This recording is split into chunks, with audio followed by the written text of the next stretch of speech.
El aire denso y húmedo de Lafayette, Luisiana, se pegaba a mi piel como una segunda mortaja. A mis 62 años creía haberlo visto todo. Me llamo Jean-Pierre Devereaux y durante 30 años he llevado la estrella de sheriff en este parish, un rincón del mundo donde el catolicismo y el vudú a menudo se sientan en el mismo banco de la iglesia. La gente aquí respeta dos cosas: la tradición y el pantano, y ambos guardan secretos que un hombre cuerdo no se atrevería a desenterrar. Mi oficina, un edificio de ladrillo rojo que olía a café rancio y a justicia demorada, había sido testigo de confesiones de todo tipo: crímenes pasionales, disputas de tierras que se remontaban a la época de Napoleón y la ocasional pelea de bar que terminaba en tragedia. Pero nada, absolutamente nada en mi carrera me había preparado para el caso de la mansión Belle Rêve. Todo comenzó con una llamada, una mañana de otoño tan bochornosa que el cielo parecía sudar. Era el joven agente Miller. Su voz temblaba al otro lado de la línea. «Sheriff, tiene que venir. Es en la vieja plantación de los Beaumont. Hay algo que no está bien». Los Beaumont eran una de las familias más antiguas y ricas del estado, su fortuna construida sobre el azúcar y el misterio. La última heredera, Genevieve Beaumont, había muerto hacía más de un año. Una mujer solitaria cuyo único lujo visible era su colección de muñecas antiguas y el mantenimiento impecable de su Chanel clásico, incluso para ir al mercado. Su muerte fue declarada natural, un corazón anciano que simplemente decidió dejar de latir. La mansión, una reliquia de la arquitectura antebellum, con sus columnas blancas y robles cubiertos de musgo español, había quedado vacía, un monumento silencioso a una dinastía extinguida. Conduje mi Ford F-150 por el camino de grava que llevaba a la propiedad, un túnel verde formado por las ramas entrelazadas de los robles centenarios. La sensación de opresión comenzó mucho antes de ver la casa. Era una quietud antinatural, como si el propio aire contuviera la respiración. Miller me esperaba en la escalinata, su rostro pálido como la leche. «Sheriff, no va a creerme», dijo, sus ojos fijos en la puerta principal que estaba entreabierta.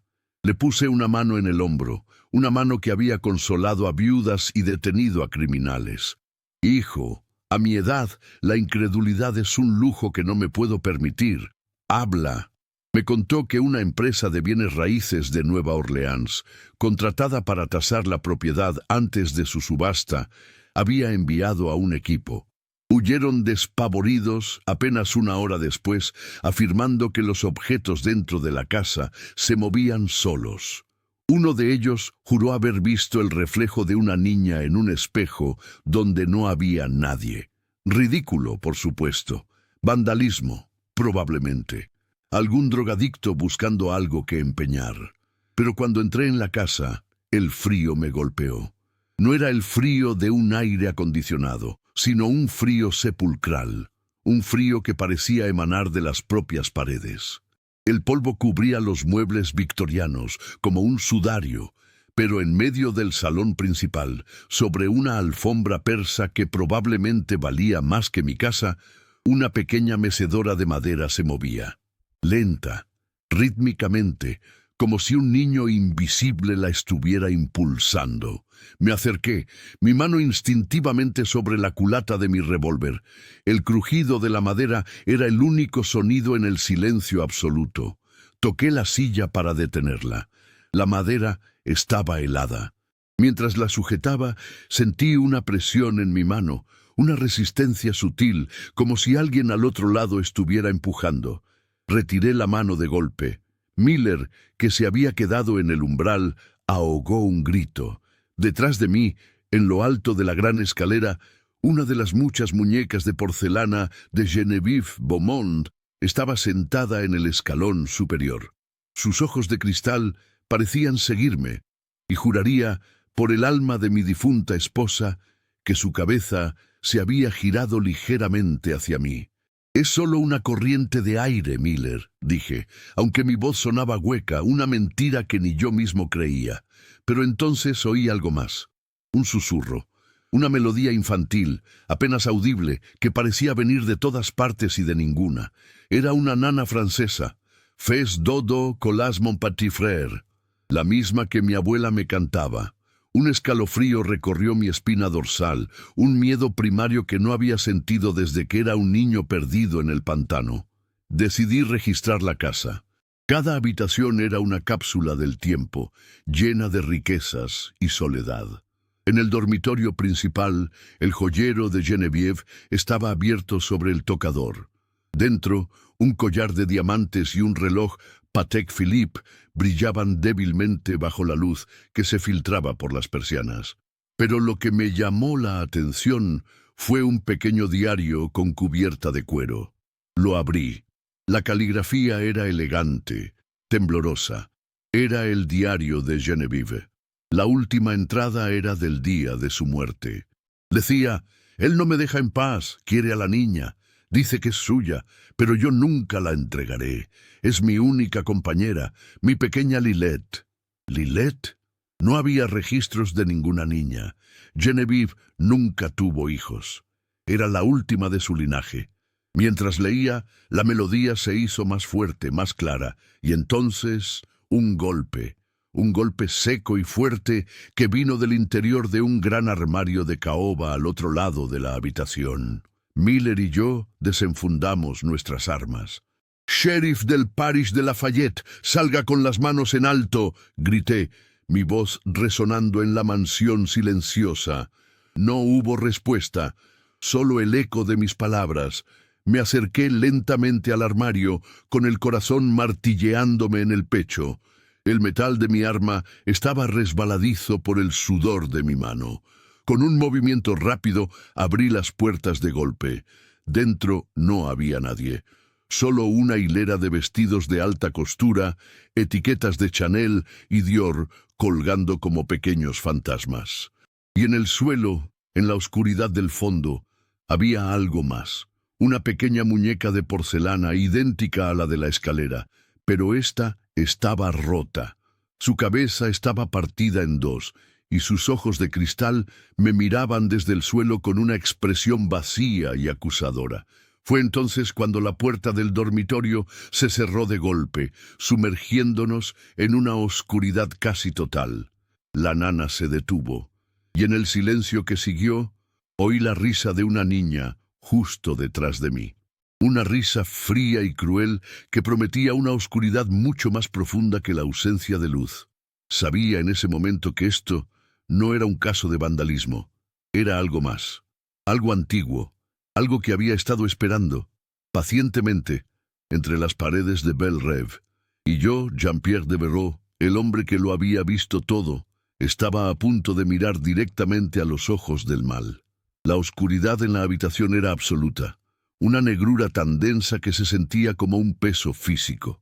El aire se volvió aún más frío, y el olor a moho y polvo fue reemplazado por un aroma dulzón y empalagoso a gardenias marchitas, el perfume favorito de Genevieve Beaumont.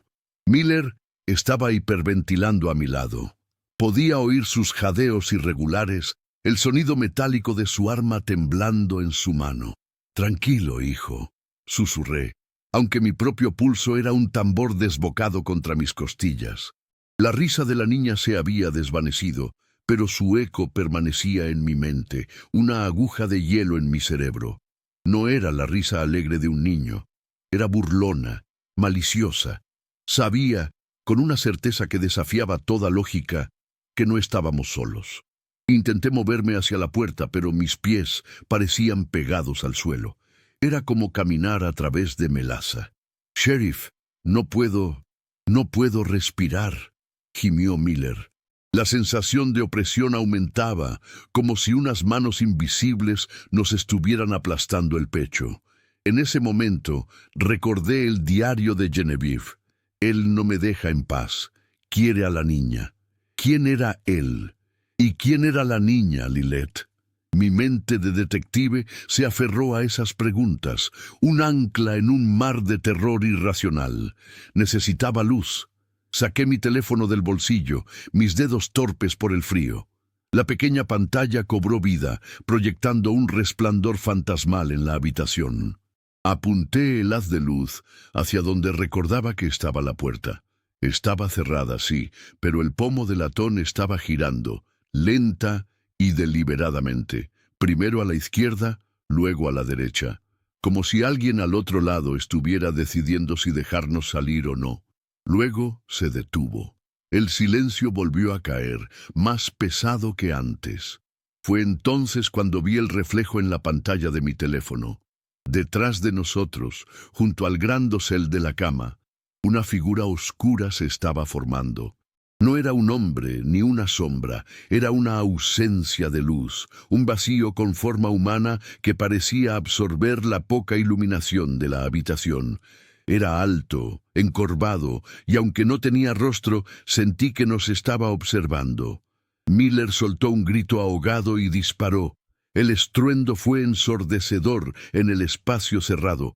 El fogonazo iluminó la habitación por una fracción de segundo, revelando que la figura había desaparecido. Pero en esa misma fracción de segundo, vi algo más. En la pared, sobre la cabecera de la cama, había un retrato al óleo de un hombre con rasgos severos y ojos oscuros y penetrantes. Lo reconocí por los archivos históricos del parish.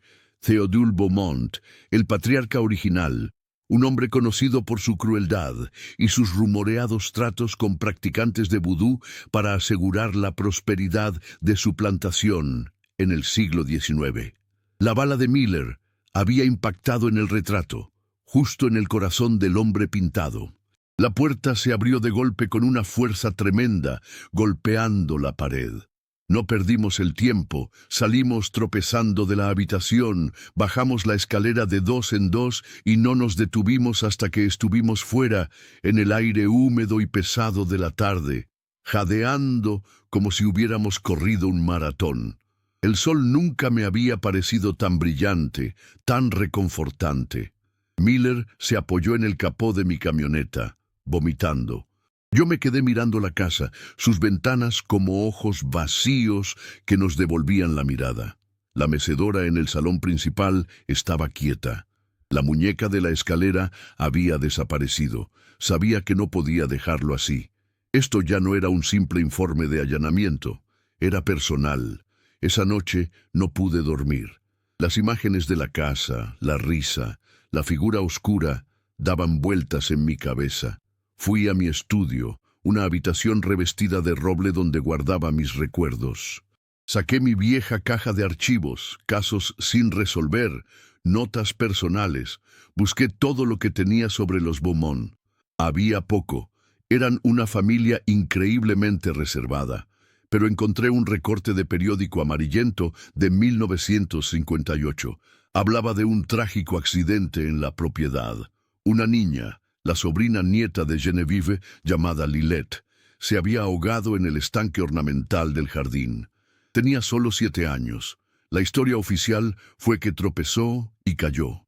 Pero el artículo mencionaba rumores, susurros de los sirvientes, que hablaban de la ira de Théodule, el abuelo de Genevieve, quien en ese entonces aún vivía, un anciano déspota y aterrador. Se decía que el viejo odiaba a la niña, que la consideraba una intrusa, un eslabón débil en la prestigiosa línea de sangre de los Beaumont. ¿Podía ser una coincidencia? Genevieve escribiendo sobre una Lilette en su diario, décadas después de la muerte de la niña. La conexión era demasiado fuerte para ignorarla. Al día siguiente volví a la mansión Belle Rêve. Esta vez fui solo, y fui preparado. Llevaba una linterna de alta potencia, mi arma de servicio, y algo que mi abuela, una mujer profundamente creyente, siempre me decía que llevara cuando el mal andaba cerca, un pequeño frasco con agua bendita. El sol de la mañana hacía poco por disipar la atmósfera lúgubre de la casa. Entré con cautela. El silencio era absoluto. Fui directamente al dormitorio principal. El retrato de Théodule Beaumont me miraba desde la pared, el agujero de bala, una herida oscura en su pecho. Me acerqué y lo examiné. La pintura era vieja, craquelada por el tiempo, pero el agujero parecía limpio, demasiado limpio. Pasé los dedos por el borde y sentí algo, un borde metálico. Usando mi navaja, con cuidado, corté un trozo del lienzo alrededor del agujero. Detrás de la pintura no había pared, había un hueco, una pequeña caja fuerte, oculta a la vista durante más de un siglo. La cerradura era antigua, pero no parecía demasiado compleja. Regresé a mi camioneta y traje una pequeña caja de herramientas. Me llevó casi una hora, pero finalmente, con un clic satisfactorio, la puerta de la caja fuerte se abrió. Dentro no había joyas ni dinero, solo un único objeto. Un pequeño zapato de niña, de cuero blanco, embarrado y descolorido por el agua. Y debajo de él, otro diario. Este era mucho más antiguo, la tinta desvaída, la caligrafía masculina y angulosa. Era el diario de Théodule Beaumont. Mi corazón latía con fuerza mientras lo abría. Lo que leí en esas páginas me heló la sangre más que cualquier fantasma. Théodule no era solo un hombre cruel. Era un monstruo. Escribió con un detalle escalofriante sobre sus pactos con una sacerdotisa vudú del pantano para garantizar su riqueza. A cambio, el espíritu que le concedía sus deseos, un Loa oscuro y antiguo, exigía un sacrificio cada 50 años. Un alma joven de su propia sangre para anclar el poder a la tierra, a la casa. En 1958, el pago se había vencido, y la pequeña Lilette, con su risa y su inocencia, se había convertido en la candidata perfecta. Théodule no la ahogó, la atrajo al estanque, y allí, en un ritual profano, la ofreció a la oscuridad. Su espíritu quedó atrapado, atado a la casa, como una fuente de energía para el mal que la habitaba. Pero había más.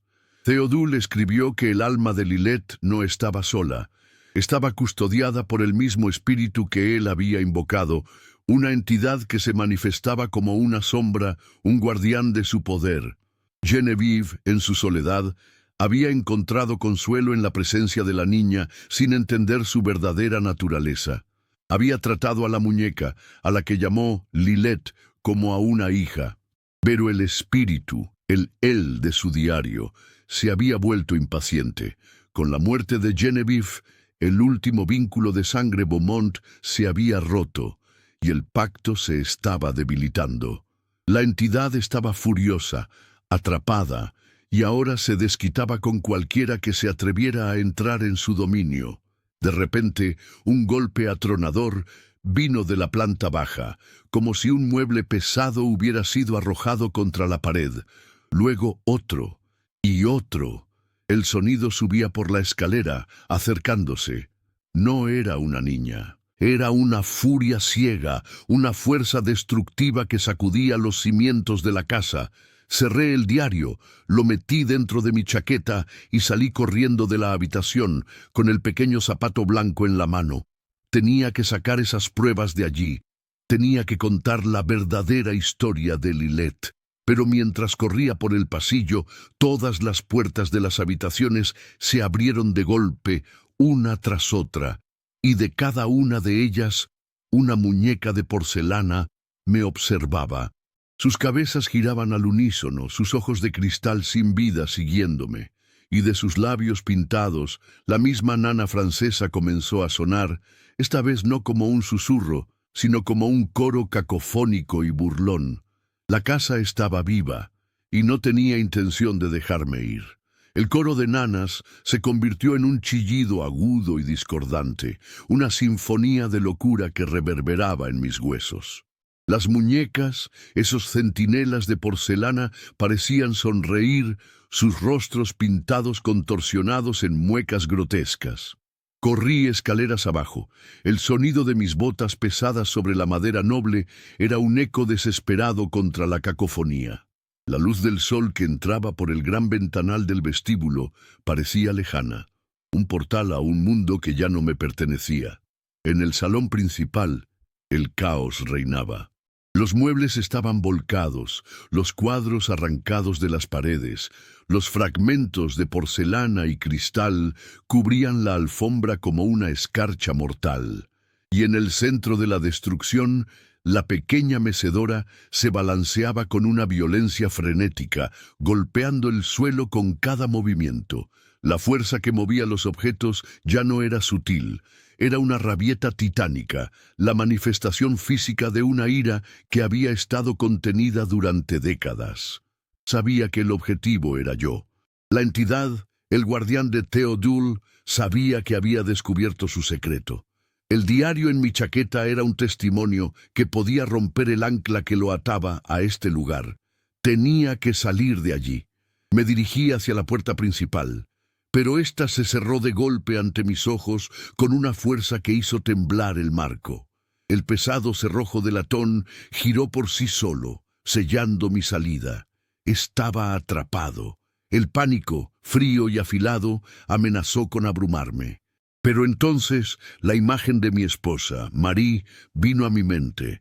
Ella siempre me decía: Jean-Pierre, el miedo es solo una sombra. Enfréntala y descubrirás que no tiene sustancia. Su sabiduría, como siempre, fue mi brújula. No podía dejar que el miedo me paralizara. Soy el sheriff de este parish. Mi deber es proteger, incluso de lo que no entiendo. Respiré hondo, el aire cargado con el olor a ozono y a una malicia palpable. «¡Muéstrate!», grité, mi voz llenando el salón. «Si quieres detenerme, enfréntame como un hombre, no como un cobarde que se esconde detrás de los juguetes de una niña». El silencio que siguió a mi desafío fue más aterrador que el ruido. La mecedora se detuvo abruptly. El coro de muñecas se cayó. Por un momento creí que había funcionado. Entonces la temperatura se desplomó. El vaho de mi aliento se congeló frente a mis ojos. La figura oscura que había visto en el dormitorio comenzó a materializarse frente a la gran chimenea de mármol. Se formó lentamente como humo negro arremolinándose, tomando la misma forma alta y encorvada. No tenía rostro, solo una oscuridad que parecía tirar de la luz hacia sí misma. Pero esta vez era diferente, era más sólida, más definida, y pude sentirlo. Pude sentir su odio, su hambre, su desesperación. Era un depredador acorralado. Levanté mi revólver, el arma se sentía ridículamente inútil. «¿Qué eres?», pregunté, mi voz firme a pesar del temblor de mi cuerpo. La figura no respondió con palabras.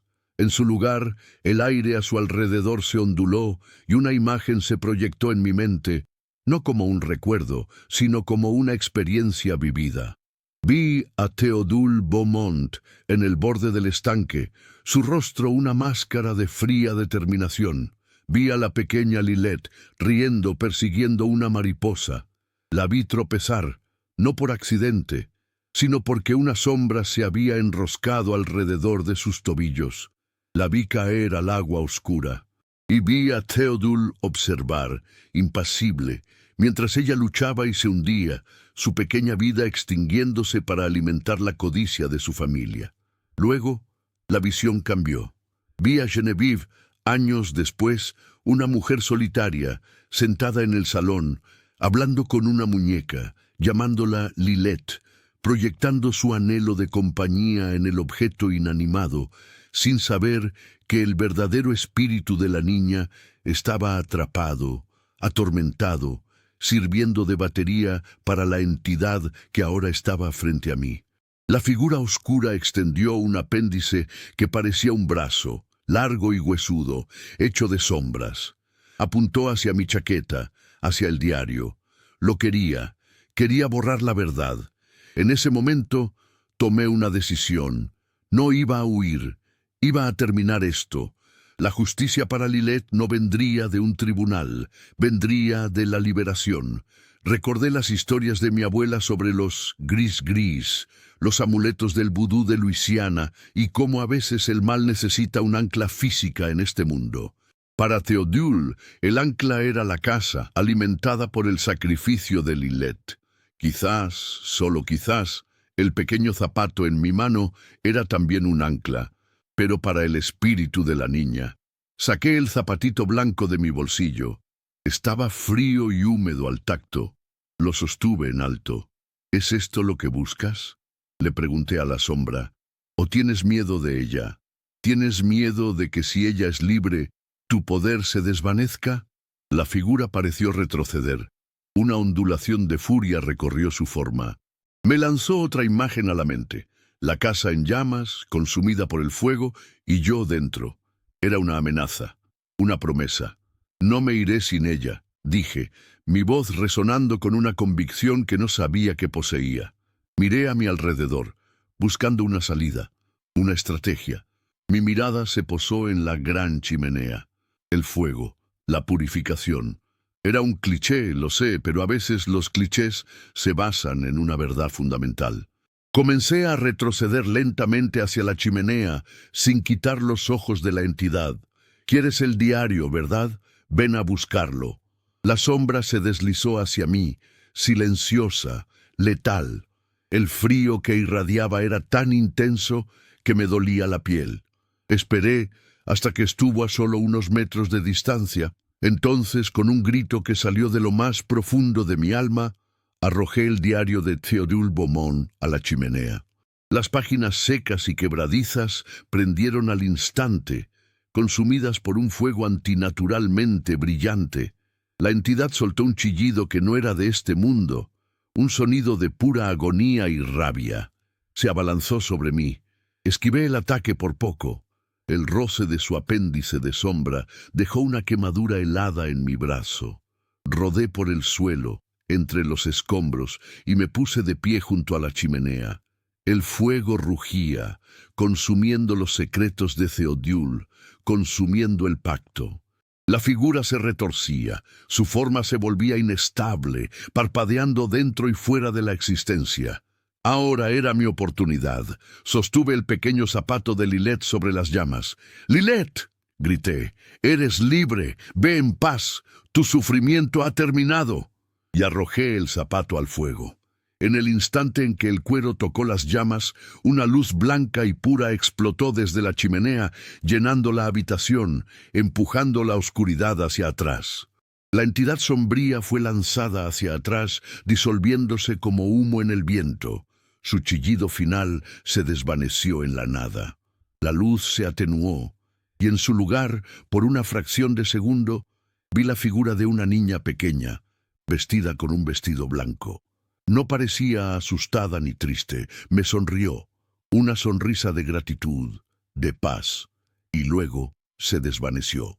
La casa quedó en silencio, un silencio real, pacífico. El frío se había ido, reemplazado por el calor del fuego en la chimenea. La sensación de malicia había desaparecido. Me quedé allí, jadeando, sudando, con el brazo ardiéndome por la quemadura helada. Estaba solo, realmente solo. La mansión Belle Rêve ya no era una tumba, era solo una casa vieja y vacía. Salí por la puerta principal que ahora estaba abierta. El sol de la tarde bañaba los jardines. El aire olía a tierra húmeda y a flores. Había sobrevivido. Pero sabía que una parte de mí se había quedado en esa casa. Una parte de mi incredulidad, de mi visión del mundo en blanco y negro. Había visto el mal, sí, pero también había visto la redención. Y eso, me di cuenta, era una historia mucho más importante que contar. Los días que siguieron a los eventos en la mansión Belle Rêve fueron extraños y desarticulados, como si estuviera viendo el mundo a través de un velo. La quemadura en mi brazo sanó, dejando una cicatriz pálida y fría al tacto, un recuerdo permanente de lo que había enfrentado. Oficialmente, el caso se cerró con una explicación simple y racional. El informe que presenté hablaba de un sistema de ventilación antiguo y defectuoso que causaba corrientes de aire inexplicables y ruidos extraños, y de un vándalo oportunista que se había asustado y huido. La casa fue declarada estructuralmente insegura debido a un pequeño incendio contenido en la chimenea. Nadie hizo preguntas. En un país como el nuestro, A veces la gente prefiere una mentira conveniente a una verdad monstruosa. Miller fue transferido a un puesto de oficina a petición propia. Nunca hablamos de lo que vimos. A veces nos cruzábamos en los pasillos de la comisaría y en sus ojos veía el mismo conocimiento, la misma sombra que ahora habitaba en los míos. Un entendimiento tácito de que hay puertas que es mejor no abrir, pero yo no podía olvidarlo. La sonrisa de Lilette, su gratitud silenciosa, se había grabado en mi alma. Sentía una responsabilidad hacia ella, hacia Genevieve, hacia la verdad. La verdadera justicia no era solo castigar al culpable, sino honrar a la víctima. Una semana después, utilicé mis ahorros, una parte de la herencia que Marie me había dejado, para contratar discretamente a un equipo de limpieza y restauración. No para preparar la casa para la venta, sino para darle un final digno. Mientras supervisaba el trabajo, encontré algo que se me había pasado por alto. En la biblioteca, detrás de una hilera de clásicos encuadernados en cuero, había un pequeño álbum de fotos. Dentro solo había unas pocas fotografías.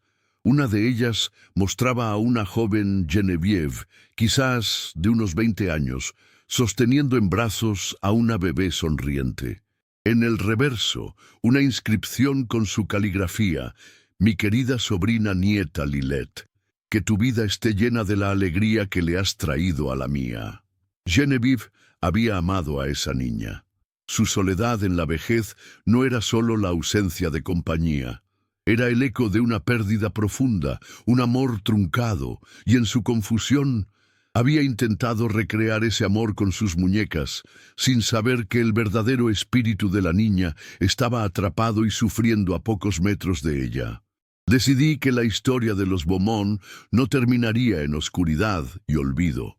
Usando los registros históricos y el diario de Genevieve, el primero que encontré, reconstruí la historia de la familia, omitiendo, por supuesto, los detalles sobrenaturales. Escribí sobre su ascenso, su influencia, pero también sobre la tragedia de la pequeña Lilette, presentándola no como un pie de página en la historia familiar, sino como una vida vibrante que se apagó demasiado pronto. Hice una donación anónima a la iglesia local para que se celebrara una misa en su nombre, algo que nunca se había hecho. Y luego hice algo que sabía que Théodule habría odiado. Contacté a una fundación histórica de Nueva Orleans y trabajé con ellos para convertir la mansión Belle Rêve y sus terrenos en un parque público y un museo. Un lugar de belleza y paz, abierto a todos. El dinero para la fundación provino de la subasta de los bienes de la casa. Los muebles, las joyas, los vestidos de alta costura, todo fue vendido. El reloj Patek Philippe y el collar de diamantes de Genevieve por sí solos financiaron la mayor parte del proyecto. Me aseguré de que el nombre oficial del parque fuera el Jardín Conmemorativo de Lilette. Era una justicia poética, una forma de que su nombre fuera asociado para siempre con la vida y la comunidad, no con el secreto y la muerte. Durante el proceso de conversión de la casa, me encontré a menudo caminando por sus pasillos, ahora vacíos. La atmósfera opresiva había desaparecido por completo. Donde antes había un frío sepulcral, ahora entraba la luz del sol, cálida y acogedora. Las habitaciones silenciosas ya no se sentían expectantes, sino tranquilas. Una tarde, mientras estaba en el salón principal, ahora desnudo de muebles, vi a una joven pareja caminando por los terrenos.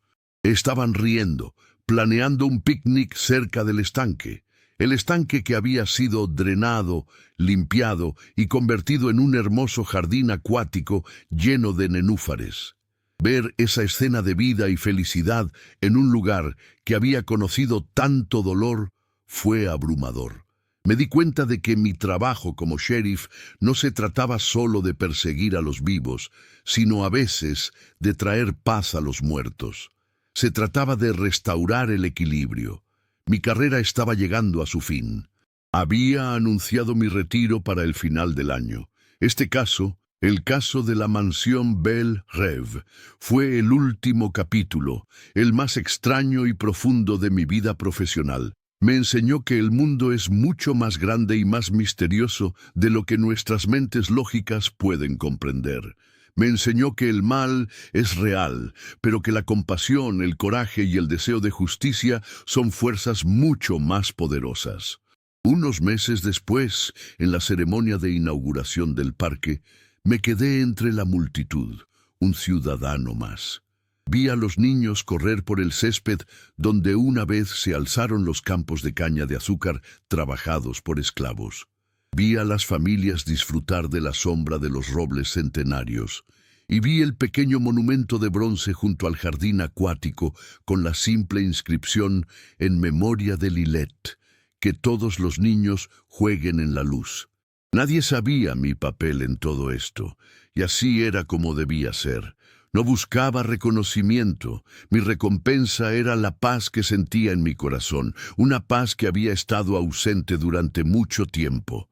Sabía que había cumplido mi deber, no solo con la ley, sino con el alma de una niña a la que nunca conocí.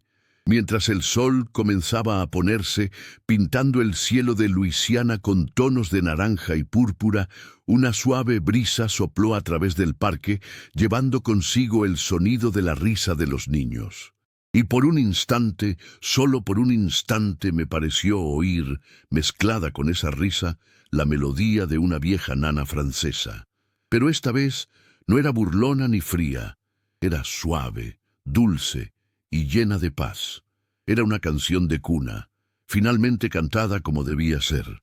A medida que los años de mi retiro se asentaban sobre mí como un manto cálido y familiar, la historia de la mansión Belle Rêve se convirtió en una especie de leyenda personal, un capítulo secreto en el libro de mi vida. Me mudé a una pequeña casa a las afueras de la ciudad, con un porche donde podía sentarme y observar el mundo pasar, un lujo que nunca me había permitido durante mis años de servicio. Mi hijo, Antoine, un exitoso banquero de inversiones en Houston, venía a visitarme a menudo. Era un buen hombre, con los pies en la tierra, y aunque nunca le conté los detalles exactos de lo que sucedió en esa casa, creo que entendía que algo me había cambiado profundamente. En una de sus visitas, notó la cicatriz en mi brazo. «Papá, ¿cómo te hiciste eso?», preguntó. Le di una versión abreviada y saneada, hablando de un forcejeo con un intruso. Él asintió, pero sus ojos me dijeron que sabía que había más. «¿Sabes, papá?», dijo más tarde esa noche, mientras compartíamos un vaso de bourbon añejo. «Mamá siempre dijo que tu mayor fortaleza no era tu placa ni tu arma, sino tu corazón. Dijo que tenías la habilidad de ver más allá de los hechos, de sentir la verdad de una situación». Sus palabras me conmovieron más de lo que dejé ver. Marie siempre me había entendido. Ella habría sabido exactamente qué hacer en esa casa.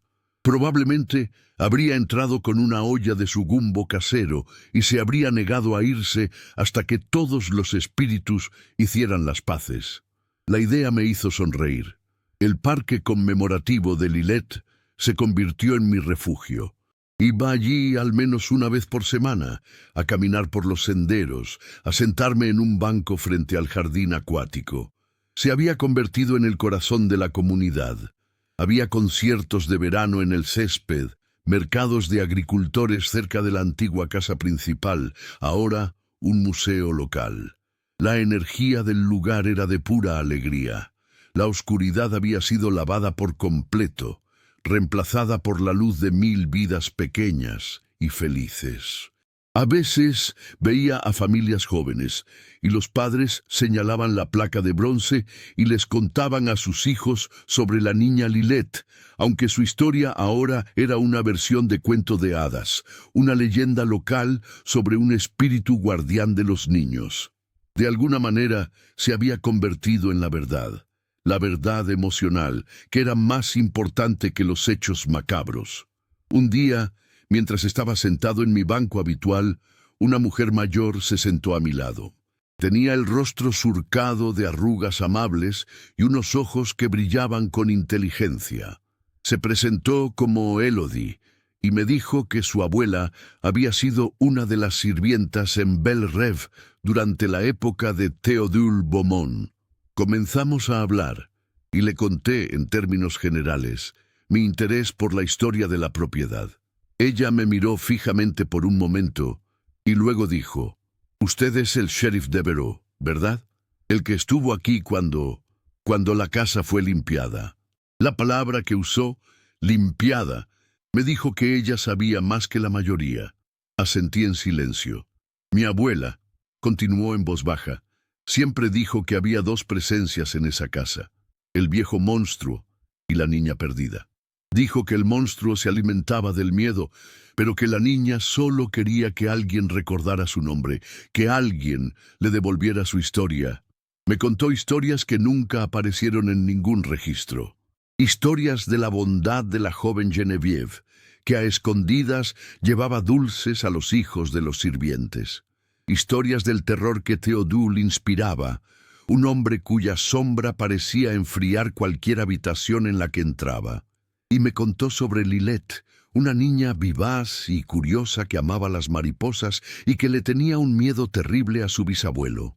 «Usted le devolvió su historia, sheriff», dijo Elodie, poniendo su mano sobre la mía. «Le dio paz. Mi abuela estaría agradecida». Esa conversación fue un regalo, una confirmación de que había hecho lo correcto. Cerró un círculo que no sabía que necesitaba cerrar.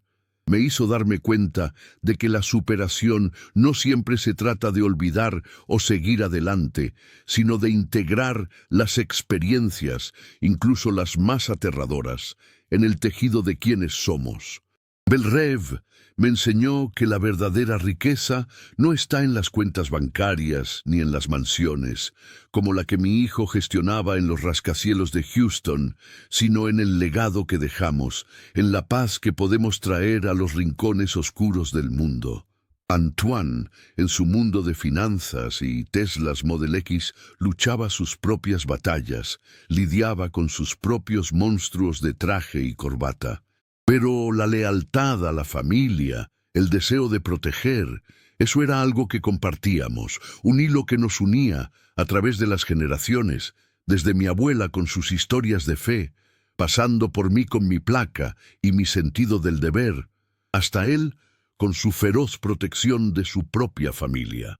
Mi legado no sería el de un sheriff que resolvió crímenes, sino el de un hombre que escuchó la historia de una niña olvidada y decidió que merecía un final diferente. La justicia poética, al final, es la única que realmente satisface al alma. Mis últimos años fueron tranquilos. Vi a mis nietos crecer, les conté historias, aunque nunca la de Belle Rêve, y encontré una profunda satisfacción en las cosas simples. El sabor del café por la mañana, el calor del sol en mi rostro, el sonido de la risa que ahora llenaba los terrenos de la antigua plantación. La vida, como el pantano, tiene sus profundidades oscuras y sus peligros ocultos. Pero también tiene una belleza increíble, una resistencia tenaz, y a veces, si tienes el coraje de enfrentar la oscuridad, puedes encontrar la luz más brillante. La historia de Lilette no era solo una historia de fantasmas, era una historia sobre la memoria, sobre cómo el pasado nunca muere realmente si no lo enfrentamos. Y al darle paz a ella, sin darme cuenta, yo también había encontrado la mía. El final de mi vida se acercaba. Lo sentía en la forma en que mis huesos crujían por la mañana y en la dulce melancolía que a menudo me invadía al atardecer. Pero no era un sentimiento de temor, sino de aceptación. Había vivido una vida plena, una vida de propósito. Había amado a una buena mujer, criado a un buen hijo y servido a mi comunidad lo mejor que pude. Y había mirado al abismo, y no había parpadeado. Mi hijo Antoine se había mudado de nuevo a Luisiana, estableciéndose en Nueva Orleans. Decía que quería que sus hijos crecieran cerca de sus raíces, pero yo sabía que también era para estar más cerca de mí. Nuestro vínculo forjado a través de años de respeto mutuo y un amor no siempre expresado, se había convertido en el pilar de mi vejez. A menudo me llevaba a cenar a esos restaurantes caros del barrio francés, lugares con manteles blancos y camareros que te llamaban Monsieur. Era su forma de cuidarme, de devolverme los años que yo había cuidado de él. En una de esas cenas me entregó una caja de terciopelo. Dentro había un reloj, un Rolex de oro, elegante y sobrio. «Para que nunca olvides la hora de tu siesta, viejo», bromeó. Pero sus ojos estaban serios. «Gracias, papá, por todo». Fue uno de esos momentos perfectos, una conexión que trascendía las palabras. La historia de Belle Rêve se había convertido en una parte de mí, una verdad silenciosa que llevaba conmigo. Ya no me causaba miedo, sino una profunda sensación de asombro ante los misterios del mundo. A veces, en sueños, todavía veía a la niña del vestido blanco, no atrapada en una casa oscura, sino corriendo libremente por un campo de flores silvestres, su risa mezclada con el zumbido de las abejas. Sabía que era mi mente la que creaba esas imágenes, pero me daban consuelo. Me recordaban que incluso después del mayor de los horrores, la paz es posible. Mis reflexiones se volvieron más filosóficas. Pensaba en Théodule Beaumont, un hombre que lo tenía todo, riqueza, estatus, poder, y lo sacrificó todo, incluida su propia humanidad, por más. Su legado fue una casa encantada y un siglo de miseria. Y luego pensaba en Lilette, que no tenía nada más que su corta vida y cuyo legado se convirtió en un parque lleno de risas y alegría. La lealtad, me di cuenta, no es solo a las personas, sino a los principios. La lealtad a la justicia, a la compasión, a la verdad. Esa es la única herencia que realmente importa. El día de mi 80º cumpleaños, toda la familia se reunió en el parque conmemorativo de Lilette para un gran picnic. Mis nietos correteaban. Sus gritos de alegría eran la música más dulce que podía imaginar. Antoine se sentó a mi lado en el banco, observando la escena. «Hiciste un buen trabajo aquí, papá», dijo en voz baja, y supe que se refería a mucho más que al parque. Puso su mano sobre la mía y sentí el paso de las generaciones, la fuerza de nuestro linaje, una fuerza basada no en la sangre y el secreto como los Beaumont, sino en el amor y la integridad. Miré la antigua mansión, ahora un museo bañado por el sol de la tarde. Sus ventanas ya no eran ojos vacíos, sino reflejos del cielo azul. La casa estaba en paz, y yo también. Sabía que cuando llegara mi momento, me iría sin remordimientos. Había enfrentado mis miedos, había cumplido mis promesas y había dejado el mundo un poco más luminoso de como lo encontré. El trabajo de un hombre, al final, es simple: cuidar su pequeño rincón del jardín, arrancar las malas hierbas de la oscuridad y plantar algo hermoso en su lugar. Y yo, Jean-Pierre Devereux, antiguo sheriff del París de Lafayette, podía decir con orgullo que mi jardín estaba floreciendo. La justicia, la verdadera justicia, no siempre es ruidosa. A veces es el silencio pacífico de una casa que ya no sufre. A veces es la risa de un niño en un lugar que una vez conoció solo las lágrimas, y a veces es la tranquila satisfacción de un anciano en un banco del parque, sabiendo que ha hecho lo correcto. Mientras mis días se acortaban y las sombras se alargaban, a menudo me encontraba pensando no en los fantasmas del pasado, sino en las promesas del futuro. Veía en mis nietos la misma chispa de determinación que había impulsado a mi familia durante generaciones. La misma decencia fundamental, la misma comprensión de que el valor de una persona no se mide por lo que tiene, sino por lo que da. Antoine había comenzado a investigar nuestra propia historia familiar, rastreando nuestras raíces hasta los primeros colonos franceses. Descubrió historias de resiliencia, de granjeros y pescadores que habían enfrentado huracanes, pobreza y guerras, pero que nunca habían perdido su fe ni su lealtad mutua. Era un legado muy diferente al de los Beaumont, un legado del que me sentía inmensamente orgulloso. Una tarde, Antoine trajo a su hijo mayor, Luc, al parque. Luc tenía 15 años y la misma mirada seria y curiosa que su padre tenía a esa edad. Se sentaron conmigo en mi banco. «Abuelo», dijo Luc, «papá me contó que usted fue la razón por la que este parque existe, que ayudó a este lugar a sanar». Miré a Antoine, quien simplemente asintió. Había decidido pasar una parte de la historia, no la parte aterradora, sino la parte importante, la de la redención. Le conté a Luc una versión de la historia. Le hablé de una familia que había perdido el rumbo, que había valorado el dinero por encima de las personas. Le hablé de una niña olvidada cuya memoria merecía ser honrada. Le hablé de cómo una comunidad puede unirse para transformar un lugar de tristeza en un lugar de alegría. A veces, Luc, le dije, poniendo mi mano arrugada sobre su joven hombro, la batalla más importante que librarás no será contra un enemigo que puedas ver, sino contra la indiferencia, contra el olvido. Recordar es un acto de justicia. Honrar a los que vinieron antes que nosotros, aprender de sus errores y celebrar sus virtudes es la forma en que construimos un futuro mejor. Vislumbré en sus ojos jóvenes una comprensión, una semilla de sabiduría que, con suerte, crecería con él. Sabía que el legado de mi familia estaba en buenas manos.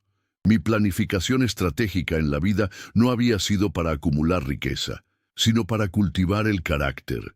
Esa era la inversión con el mayor rendimiento. En mis últimos días, mi mente a menudo volvía a la casa, no al terror, sino a ese único momento de conexión. La sonrisa de la niña, la gratitud silenciosa. Me di cuenta de que ella no solo había sido liberada esa noche, yo también. Fui liberado de la jaula de mi propia certeza, de la creencia de que el mundo era simple, de que todo podía explicarse con lógica y razón. Aprendí que hay misterios que están más allá de nuestro entendimiento y que en esos misterios no solo hay terror, sino también la posibilidad de una gracia profunda. El verdadero suspenso de la vida no es lo que acecha en las sombras, sino la pregunta constante de si elegiremos la luz.